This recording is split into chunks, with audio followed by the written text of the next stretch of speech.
Tonight on CBC Vancouver News. Oh my God, I never ever imagined that I would be alive when we see the collapse of the Assad regime. A hefty price was paid to witness this moment. Syrians in BC and across the world wonder what comes next after the rapid fall of a brutal dictator. I'm happy. I'm scared about the future. Plus,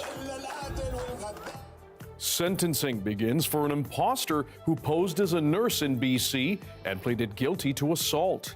And it's been so much fun to see the energy in the city and feel it. Swifties and local businesses bask in the glow of Taylor Swift's 3 shows in Vancouver as her Eras Tour ends here.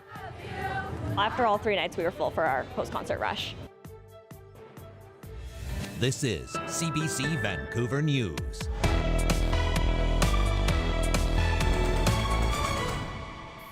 Hello, I'm Dan Burritt. Thanks for joining us. Syrians in BC and abroad are watching the downfall of the Assad regime in their home country. After half a decade of dictatorship under one ruling family and 13 years of bloody civil war, some say there is new hope for the future of Syria. But as Michelle Gassoub reports, there is also fear of what comes next. A turning of the page in Syria. After over 50 years of rule by the Assad family, it took just 2 weeks for the regime to fall. As rebel forces swept into Damascus, now former Syrian President Bashar al-Assad and his family fled to Russia. I never ever imagined that I would be alive when we see the collapse of the Assad regime. A hefty price was paid to witness this moment. Hamoudi Barada, one of the millions who fled as the Syrian revolution turned into a bloody civil war. It's now been a decade since he came to Canada. Right now, everything I can think about is all of these who are not with us to witness this day. I wish there was a way to tell them that your sacrifice was not for nothing. Despite the celebrations by many Syrians around the world, the future is more uncertain than ever. Rebel group Hayat Tahrir al-Sham, or HTS, is classed as a terrorist organization by Canada, though its leader, Ahmed al-Shara, has strategically distanced the group from extremist organizations like al-Qaeda. He's been speaking the language of institutions, the language of compromise, and he's been trying to project an image of moderation. The international community should be very cautious. That caution shared by those forced to leave everything behind. This is the starting point. We just begun. We are not finished about what we did in 2011. It's very concerning to see the removal of a dictator be replaced by even if a former terrorist. A seismic political shift in an already chaotic region watched closely by Syrians around the world. Michelle Gassoub, CBC News, Vancouver. The serial impostor who posed as a nurse in Surrey, Vancouver and Victoria was in BC Supreme Court for the start of her 2-day sentencing hearing. Bridget Cleroux pleaded guilty to fraud, theft and assault in this province. But as Karen Larson explains, her history of nurse impersonation spans across the country. Brigitte Cleroux appeared in person in court today, having traveled from Ontario, where she was currently serving 7 years in jail for impersonating a nurse there. She's also been convicted of nurse impersonation in Alberta and Quebec. Here in BC, she has pleaded guilty to 11 counts of theft, fraud and assault stemming from the fact that Cleroux, who has no nurse qualifications, injected patients with a needle at BC Women's Hospital in Vancouver and at a private surgical clinic in Victoria. She was also hired at a Surrey dental office using faked qualifications. Now, in total, Cleroux treated close to 1,000 patients here in BC between 2019 and 2021. Women who gave victim impact statements spoke of the trauma they've suffered as a result and how their trust in the medical system has been completely destroyed. Cleroux stole the identity and the registration number of a real nurse in order to be hired at these jobs. Repeatedly, patients and co-workers complained of her unprofessional and aggressive conduct. Crown is asking for an 8-year sentence in BC to be served consecutive to the 7 years she's currently serving in Ontario. Defense submissions are expected on Tuesday. Karen Larson, CBC News, Vancouver. Charges have now been laid in the 2021 death of a Surrey man. Kenneth Thomas Howe's body was found on Darnley Street near Burnaby Lake Park the morning of August 13th, 2021. At the time he was found, homicide investigators told CBC News he was not believed to be linked to gangs, but his death appeared targeted. Police say 38-year-old John Perry Harrison is now charged with second-degree murder. A second man, 34-year-old Jesse River Miller, is charged with indignity to human remains. Both remain in jail. Well, it is the end of eras as Taylor Swift wrapped up her last show of her massive tour in Vancouver on Sunday night. It covered 5 continents and included nearly 150 performances. As Benit Breach tells us, Swift's 3 shows brought tens of thousands of people from across the globe to BC Place. Welcome to the Eras Tour. After 2 years and 149 shows across 5 continents, it's the end of an era for Swift's record-breaking world tour, coming to close in the city that quickly became known as Swift Vancouver. You're making me feel like tonight we get to spend the last night of the Eras Tour with 60,000 beautiful people in Vancouver. Heartfelt moments ahead of Swift's birthday.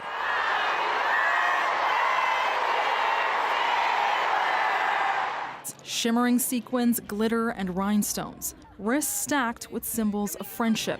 Swifties embracing every last moment. Oh my God, so excited! I really love Taylor, and I just to hear her sing is amazing. Yeah, and you? Same. Some fans happy to pay the price to see the pop sensation more than once. We actually came last night, and we decided on a whim. We weren't supposed to be coming tonight, and we told our husbands we're not coming home. This is the most important night of our entire lives.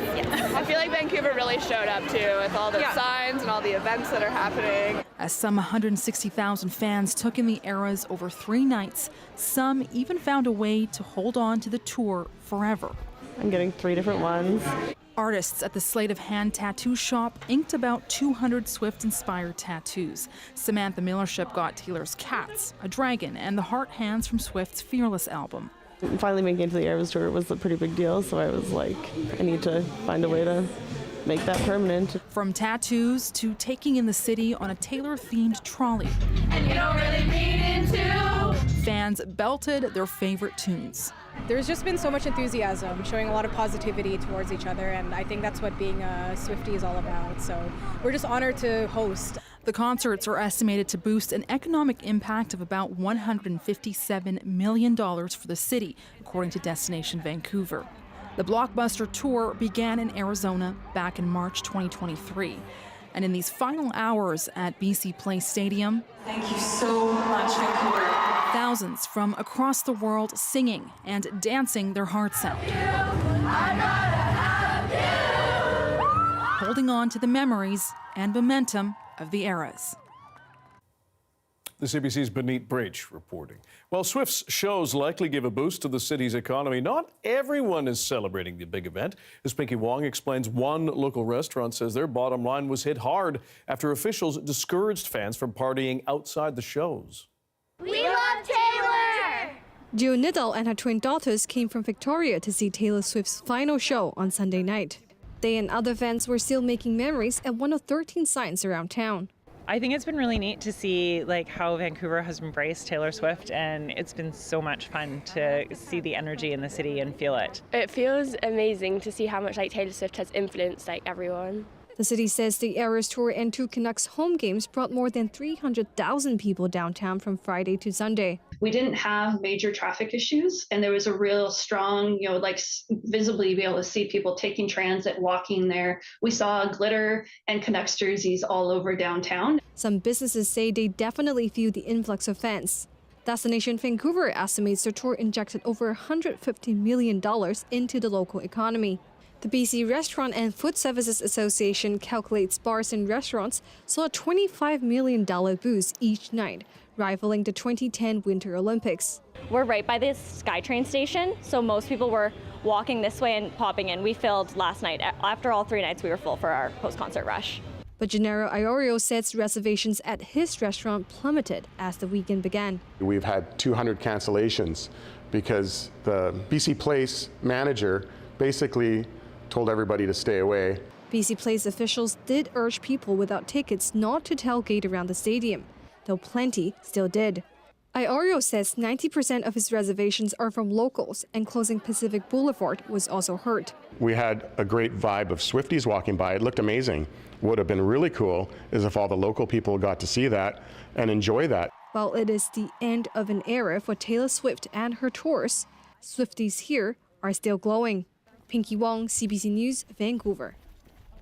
BC Hydro says 9 new wind energy projects will help address the province's increased power demands. These projects will generate nearly 5,000 gigawatt hours of electricity per year, or enough to power 500,000 homes. The utility selected the projects as part of a, quote, competitive call for power earlier this year. Adrian Dix says the projects will get 30-year electricity purchase deals and boost BC's power supply by 8%, the same amount Site C is set to provide. The wind projects will be dispersed across the province, 4 in the north, 4 in the south, and 1 on the island. We can't share the prices BC Hydro will be paying for this new generation until the electricity purchase agreements are signed. That will be soon. But I can tell you the prices will be considerably lower than the price BC Hydro was paying for new energy procured in the last open call for power 15 years ago.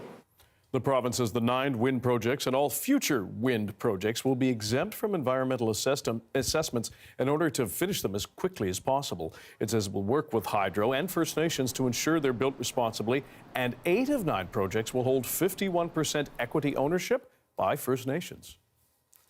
The City of Vancouver will soon consider adopting Bitcoin as part of its financial strategy. Mayor Ken Sim is tabling a motion this week to explore using Bitcoin for city payments like taxes and fees and converting some financial reserves into digital currency.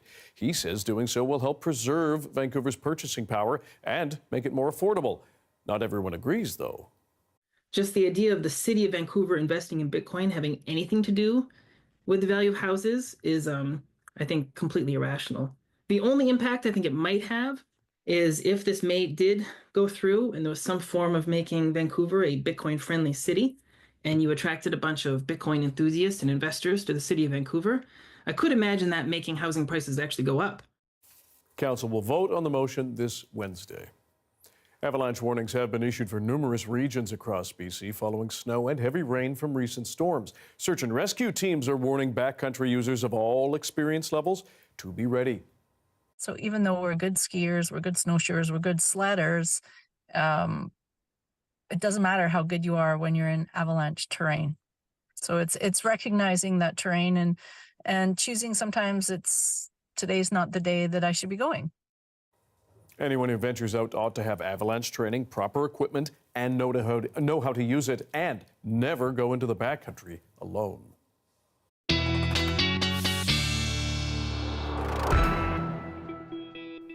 Darius Madavi is here with our look at the weather after a mixed weekend. Can we call it that? Yeah, I would say so. And a mixed week ahead as well. So we've had this ridge of high pressure build in. That means that we may see some more fog tomorrow, especially along the coast, places that usually see that fog.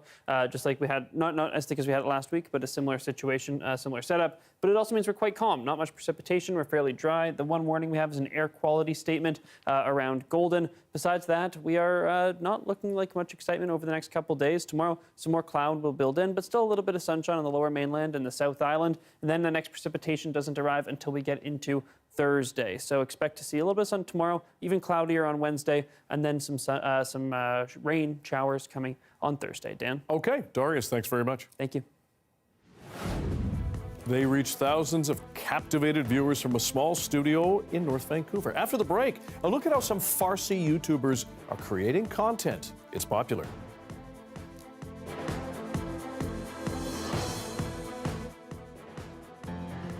I'm Stephen Quinn, and I love living here in Vancouver, BC. It's a city with world-renowned beauty, but it's not all sunshine and rainbows. In our new daily podcast, This is Vancouver, we're exploring the diverse range of issues and stories in the city, the good, the bad, and everything in between, as told by the people who live it every day. Don't miss This is Vancouver, available wherever you get your podcasts, and I'll talk to you soon.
BC's own Pamela Anderson has achieved a new acting milestone. She's been nominated for her first ever Golden Globe.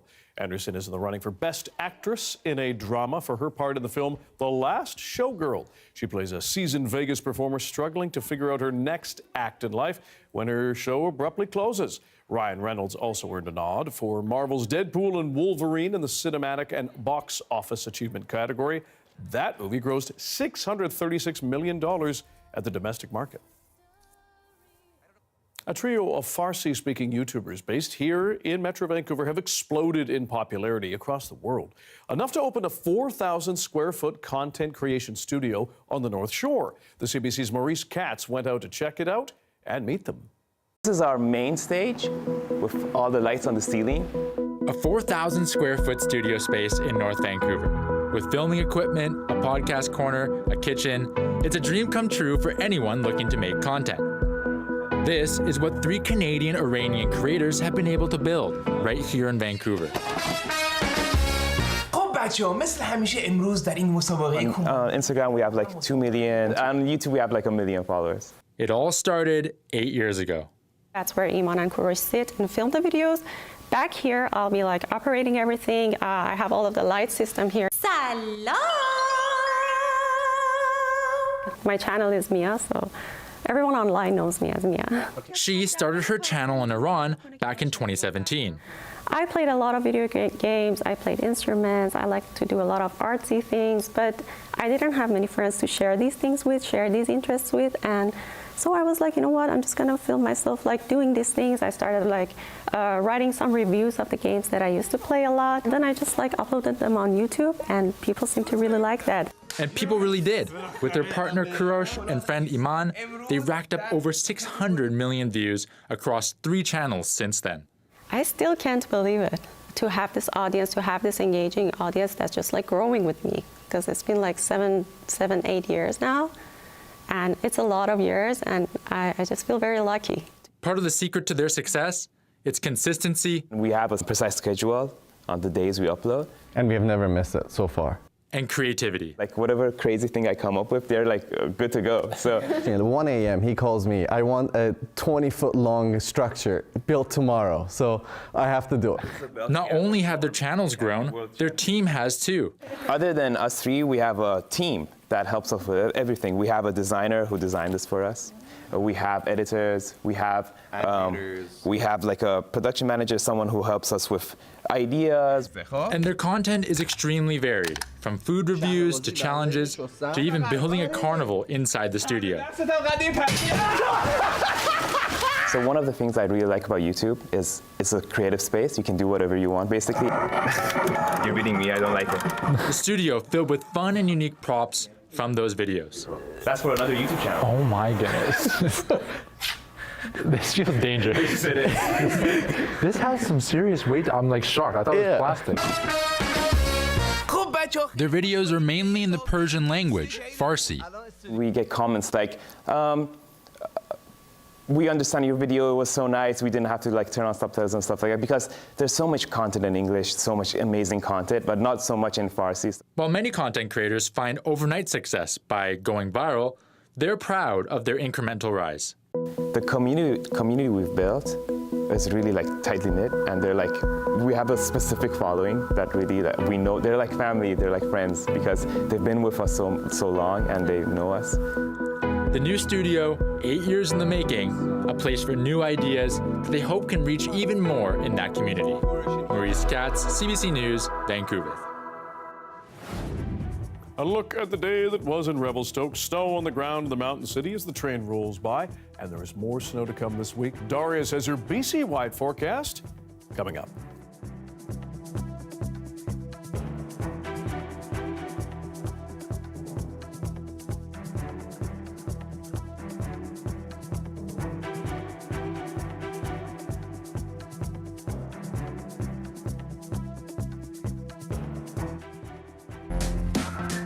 This is Vancouver is a new CBC podcast where we explore the issues, the stories, and the people that make this place home.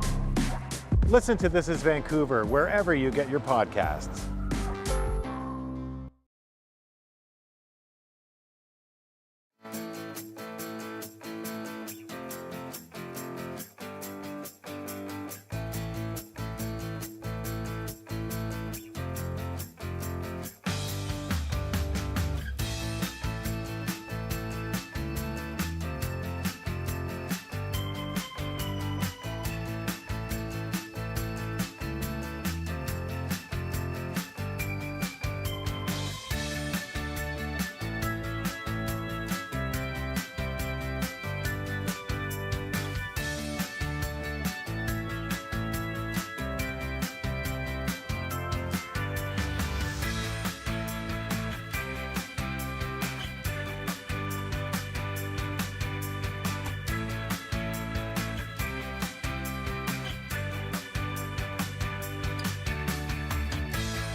Well, many British Columbians will no doubt be getting into the holiday spirit in their own different ways. For others, this is a hard time of year for all sorts of reasons. Joining us to talk about how to manage what may be a blue Christmas or something different for you is CBC medical columnist Dr. Melissa Lem. Doctor, thanks for being here.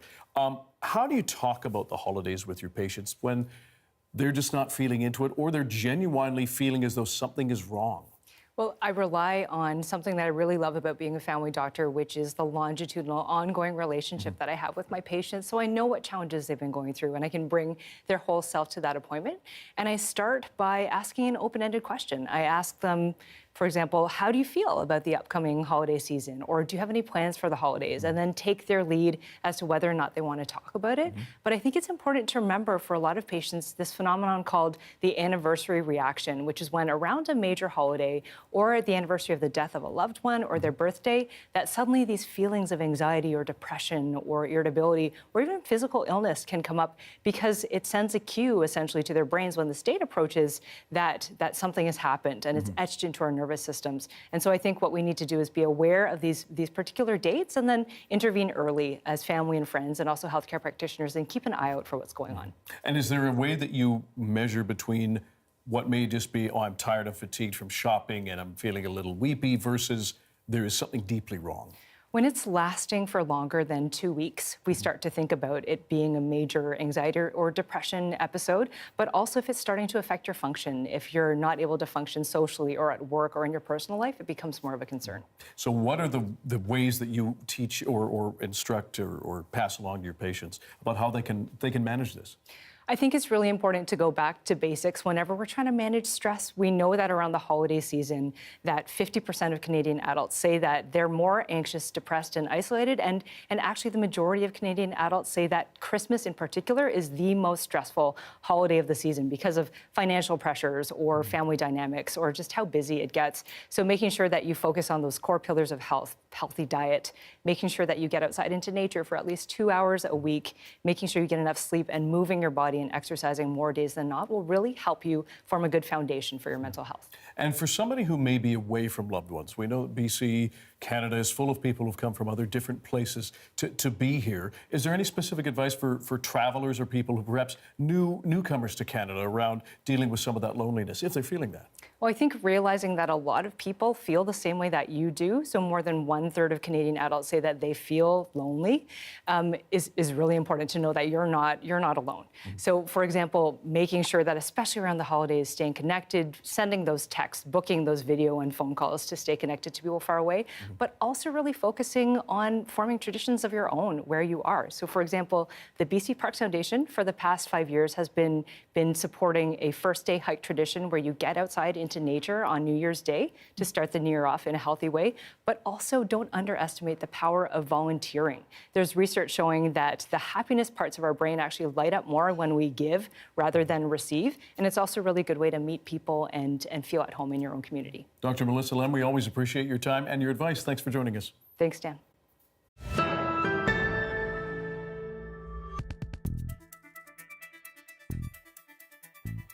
A new report is drawing attention to a troubling financial burden cancer patients in Canada are having to bear. They and their families spend several thousands of dollars on expenses that are not covered by our universal health system.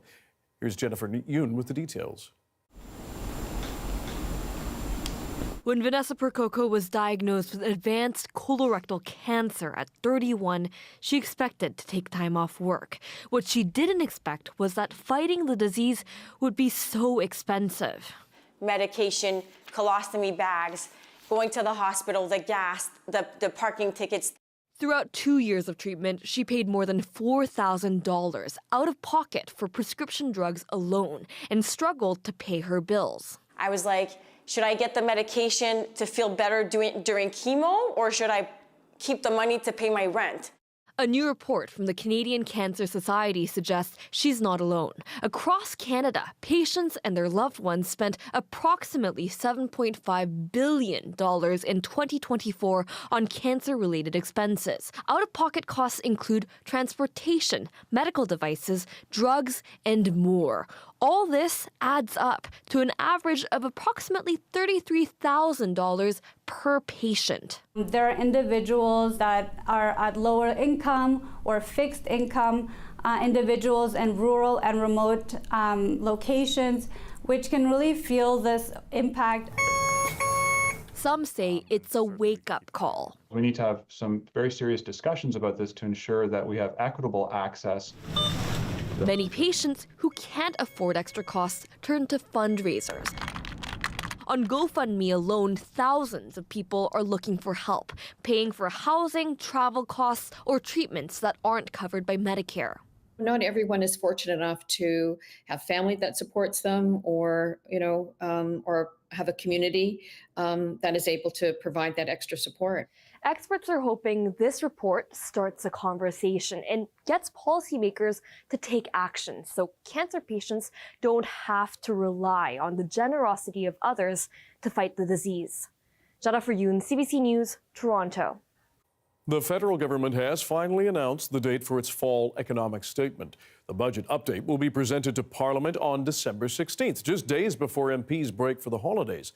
But there's word it may include a costly new initiative meant to appease the U.S. president-elect. Ashley Burke has details from Ottawa. Up against a major threat from Donald Trump, sources say the Canadian government is now considering spending more than $1 billion to try and appease his concerns. We're going to be more visible. We're going to deploy the assets, the people that we need at the border. I'm a big believer in tariffs. I think in an NBC interview that aired Sunday, Trump said he told Prime Minister Justin Trudeau at this recent Mar-a-Lago dinner to close up his border, to curb drugs going into the U.S. or else. If it doesn't stop, I'm going to put tariffs on your country at about 25%. 25% tariffs on everything going to the United States would be devastating for the Canadian economy. Sources tell Radio-Canada and CBC News the Liberal government's now looking at spending money on the problem, including to make changes to its immigration policy to address Trump's concern about migrants crossing the border and to guard against a possible increase of migrants to Canada if Trump goes ahead with his plan to deport millions of undocumented immigrants. We will, of course, as we did 8 years ago, respond to unfair tariffs in a number of ways, and we're still looking at the right ways to respond. Security. Last month, the public safety minister said he plans to beef up border security. In terms of acquiring new technologies, drones, helicopters, additional human resources. Some opposition MPs say it's time. Well, we wish they should have done that a long time ago. Security at the border is really important. Cabinet ministers dealing with U.S. relations are meeting to discuss the plans at the border tonight. Whatever the government decides could be part of the fall economic statement on Monday. Ashley Burke, CBC News, Ottawa. It started last March and ended last night here in Vancouver. Of course, we're talking about Taylor Swift's Eras Tour. 149 performances on 5 continents and a record breaker in terms of attendance and money made. Business reporter Scott Peterson sings the praises of that.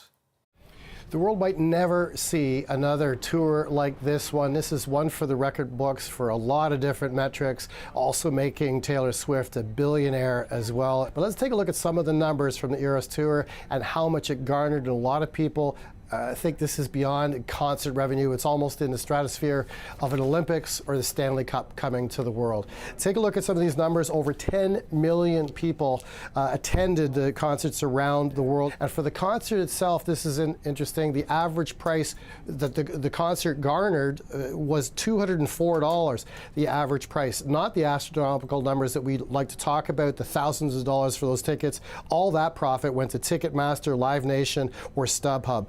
$2.2 billion still is the revenue that these concerts garnered. That is a world record, beating Coldplay by double. Coldplay had 156 shows with their Music of the Spheres. Also, Forbes estimates that Taylor Swift is now a billionaire, estimating her net worth at about $1.6 billion. No doubt a deserved rest, not retirement, not likely, but a deserved rest after all those shows. Scott Peterson, CBC News, Toronto. Rap mogul Jay-Z is vehemently denying allegations he sexually assaulted a 13-year-old girl more than 2 decades ago.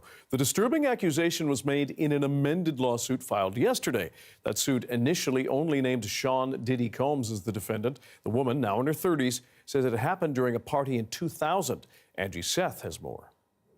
The accuser in this latest lawsuit, who was only 13 at the time of the alleged assault, is only being identified as Jane Doe. Now, Jane Doe says, this is according to the lawsuit, she was driven to the party by a driver who worked for Combs. She says that when she arrived at the party, she had to sign a document which she assumed was an NDA, and says when she arrived, she was also given a drink that made her feel uncomfortable. It made her feel woozy, so she went into another room to lie down. She says a short time later, Combs, along with Jay-Z, whose real name is Sean Carter, and an unnamed woman entered the room. The accuser then says that is when the alleged rape took place by both Carter and Combs, the unnamed woman remaining in the room during the alleged assault. Now, the lawsuit was filed on Sunday, and along with it, Carter received a letter from the plaintiff's lawyer requesting mediation. In response, however, Carter filed his own lawsuit against the accuser's attorney. He also released a statement on Rock Nation denying all the allegations. And the statement continues to read in part, "My lawyer received a blackmail attempt called a demand letter from a lawyer named Tony Busby. What he calculated was the nature of these allegations, and the public scrutiny would make me want to settle." Interesting to note about the statement from Carter is he never directly refers to the accuser, but instead focuses on the lawyer, Tony Busby, and his alleged intentions. Now, Tony Busby responding to Carter in a statement on X, and his statement reads in part, "We will let the filing speak for itself and will litigate the facts in court, not in the media." Now, there has been a flurry of reaction online around this. Carter, of course, being the first big celebrity to be looped in with the Sean Diddy Combs case. In the meantime, Combs, who is accused of kidnapping, drugging, and coercing women into performing sexual acts, facing 10 lawsuits. There are at least 27 accusers. He remains in Brooklyn at the Metropolitan Detention Center. He's been denied bail 3 times by a judge who ruled that he cannot be trusted due to, quote, evidence supporting serious risk of witness tampering. His trial is set to begin next year, May 5th, 2025. Combs denies all of the allegations. Angie Seth, CBC News, Toronto. 5 days after a billionaire CEO was gunned down on a New York City street, the suspected killer has been caught. What we know about Luigi Mangione and how police found him. That's next.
The suspected killer of a U.S. health insurance executive is now in jail, ending a massive multi-day manhunt.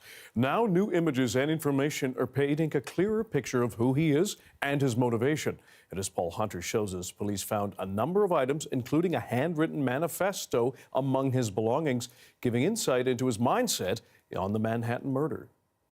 The video is silent, but there he is, Luigi Mangione, the man at the center of an intense manhunt throughout the U.S., here making a court appearance in Altoona, Pennsylvania, some 5 hours west of New York City. Police now allege Mangione is the person seen in this video with the gun outside a Manhattan hotel at the moment that shooter murdered Brian Thompson, CEO of a giant U.S. health insurance company. We have a strong person of interest in the shooting that shook our city last week. Mangione, seen here in social media photos, had been spotted at an Altoona McDonald's. A customer alerted staff who called 911. Local police moved in and detained him, finding with him this homemade gun and this fake ID card. The ID apparently used a few days earlier at a hostel in New York, the same hostel where this image was taken on a security cam of the man believed to be the killer. Police also found clothes matching those of the killer and, significantly, officers recovered a handwritten document that speaks to both his motivation and mindset. The 3-page document reportedly includes phrases such as, "it had to be done," and "the parasites had it coming." Add to that the bullet casings found at the scene of the killing, with handwritten words on them echoing terms used to slam the health insurance industry for too often refusing to pay claims. It's reignited fierce criticism about that industry broadly, and indeed, as police searched for the shooter with fresh security cam video emerging almost daily, support for the shooter's apparent motivation grew. You're welcome to join, never too late. Contestant number 3. In New York this weekend, a look-alike contest for the suspect with messaging that mirrored the words on the bullet casings. And on Luigi Mangione's Instagram page, comments have exploded. "You are a national hero," said one. "Where can we send donations in your defense?" said another. And "when you get free, do it again." At a late briefing in Altoona, Pennsylvania Governor Josh Shapiro pushed back on that. In America, we do not kill people in cold blood to resolve policy differences or express a viewpoint. This killer is being hailed as a hero. Hear me on this. He is no hero. Paul Hunter reporting. A new reality is settling over Syria. The old iron-fisted regime is gone. But what will replace it remains unknown as the international community waits to see what happens. The citizens of Syria are trying to put their lives back together after more than a decade of civil war. More now from the CBC's Chris Brown. On the first day of Syria's New Start, the notorious Sadnaya prison that epitomized the worst of Bashar al-Assad's regime was the scene of desperate searches. In 2014, they told me then that my brother was dead and not to come back, she said. But anguished families clung to faint hope of rumors of secret rooms where their loved ones might have survived. On Sunday, a mob freed those who were caged in tiny, filthy cells. The White Helmets humanitarian workers have helped with the ongoing search, but a volunteer member says sadly for those families, they have found no further prisoners. The team are working on digging and cracking the walls. Maybe they have something to see and listen. But until now, we don't have proof that they are alive and there are people inside. In the capital, after the initial euphoria, bakeries reopened. There were lines for fuel and for many also a strange new sense of freedom. It's been 50 years during which we couldn't speak nor express ourselves, he said. In the streets, rebels with guns, many of whom used to support al-Qaeda, mixed with civilians with few reports of trouble. Abu Muhammad al-Jolani, the commander whose assault on Aleppo 12 days ago triggered the beginning of Assad's demise, reportedly appointed interim officials to run the government. Now we need to be patient, said this man. The country's not going to get better immediately. In an ominous sign, there's been fighting between Turkish-backed forces and U.S.-backed Kurds, underscoring the unity challenges facing Syria's new rulers. Israeli troops also seized and are now occupying Syrian territory in the Golan Heights, violating a long-standing ceasefire agreement. Israel's government says the move will protect it from hostile forces. Britain's government is one of the first to say it's considering delisting al-Jawlani's Hayat Tahrir al-Sham as a terror group, possibly removing a key obstacle for dealing with the new Syrian administration. A cabinet minister says the decision will be based on how the group behaves. Chris Brown, CBC News, London.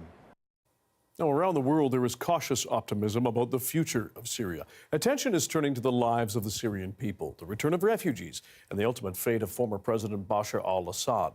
The CBC's Crystal Gumansing has more. Kremlin spokesperson Dmitry Peskov said the decision to grant asylum to Bashar al-Assad came from the very top, Russian President Vladimir Putin. Peskov, however, would not say when he and his family arrived in Moscow. It's also unclear if they all plan to stay there. Asma al-Assad, the wife of Bashar, is a British citizen. She has a British passport and could travel to the UK. Now, Putin was an ally of Assad, supporting his suppression of anyone who challenged the regime during the 13-year civil war. Moscow also helped broker a ceasefire in 2020, which led to a freeze in the conflict. In Geneva, the UN's High Commissioner for Human Rights, Volker Turk, said he sees an opportunity for a fair transition of power and called for accountability. It is imperative that all evidence be collected and preserved meticulously for future use. Reform of the security apparatus will be key. This transition must also ensure that the tragedy of missing people is addressed. More than 100,000 people have been disappeared during the civil war, with more than 14 million driven from their homes. Many Syrians want to go back home. In neighboring countries, including Lebanon and Turkey, lines formed at border crossings. Turkey's foreign minister said the country will ensure the voluntary and safe return of Syrians, and that Turkey will help with the reconstruction of Syria. Leaders here in the UK, Germany, US, and Canada, to name just a few, have all highlighted the potential for lives of all Syrians to improve. Crystal Gumansing, CBC News, London.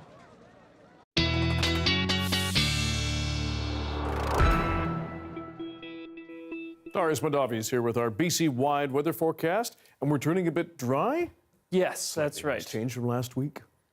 Yeah, well, we'll return to the rain, Dan. Don't you worry. Oh, I'm counting on it, pal. Yeah, yeah. A bit of a showery, drizzly morning in parts of North Vancouver, even here in downtown, but besides that little bit of moisture, for the most part, we've been quite dry, and this is a story pretty much across the province right now. That will start to change over the next couple days. You can see that cloud will continue to build in through tomorrow here across the south coast, and then we'll start to see some clearing at times over the next couple days, but then that rain arrives really on Thursday. Expect to see some more consistent rainfall here in Metro Vancouver, sort of late in the day on Thursday is what it looks like, early in the day on Thursday is what it looks like right now, with some more showers popping up through the afternoon and then into Friday, but that timing could change a little bit. But you can see that precipitation first arriving up in the north. Some snow moves down through the central interior as well. And then that bigger wave comes down as we get into Thursday, probably lasting through Friday, maybe popping up at times through the weekend as well. If we take a look at our temperatures over the next couple of days, the southern interior sees a little bit of a drop tomorrow. But besides that, there isn't too much exciting here in BC. You can see it's getting very cold over in parts of the prairies, though. But here in BC, yes, nothing too noteworthy in terms of those temperatures. We're fairly seasonal. We're staying fairly seasonal over the next few days. In terms of conditions across the province, we do have some snow, again, coming down in a few spots up in the north, but for the most part, these are very low chances of some flurries. We're not going to see any significant precipitation from that just yet, maybe later on in the week, but even that doesn't seem like a super strong system. It's a fairly weak low pressure system high up that's going to be moving over the province. In terms of a 5-day forecast here in Vancouver, again, we get a little bit of sunshine tomorrow, but we're still mostly cloudy. Wednesday is looking even cloudier, although can see some blue sky here. That's my bad. Some rain on Thursday, especially in the morning. Then some shower activity later on in the day. That lasts right into the weekend. Dan? Okay. Would you lead us in a deep breath, please? Oh, I'd love to. Okay.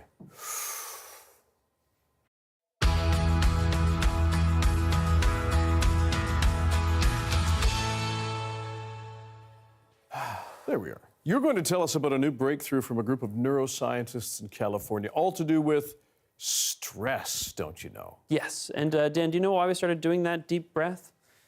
Well, probably because of the nature of our work. There you go. It's calming. It's stress relieving. Okay, I see. That sort of deep breath sort of centers us. It lets us calm down a little bit. And that's because breathing is very tightly connected to our mood, to our emotions. But for a long time, we didn't have a good understanding of how exactly that worked. But now neuroscientists in California studying the brain have identified a pathway that directly links voluntary breathing, so not the involuntary thing that we do all the time, but our conscious deep breaths to our emotions. And what they found is that in mice who are happy, that pathway is active, that connection is working. But when mice are presented with anxiety-inducing situations, that pathway can break down, leading to that anxiety. But by manually inducing that pathway, they can recreate that happy emotion, and by manually disabling that pathway, they can make those mice feel anxious. So that leads us to believe that now we have an idea of why yoga and those sort of things works, grounding in science. And maybe one day a yoga pill could even be a thing. Or you could just forcibly do the yoga. That's true. But sometimes you're having a panic attack in public and you don't want to do that. Fair point. Thanks, buddy. Thank you. Gingerbread houses can be a delight to make and eat. This one, though, not so much. But you can buy it. We'll tell you how after this.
Most Christmas candy houses don't last much past December, but a Kamloops church has won an auction that was made in 1971. The secrets to its longevity, a styrofoam base and lots of glue to the candies. The owner says it's had many renovations throughout the years, despite the glue, because many a child has tried to take a bite at the candies.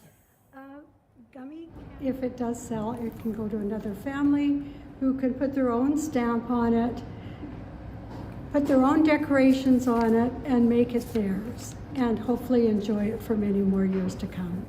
She says the festive creation has traveled with her for the past 53 years, but it's time to let it go. The silent auction, which includes the antique Christmas candy house, runs at the Hills of Peace Lutheran Church in Kamloops until December 15th. 53-year-old house? Not bad. Not bad. Okay.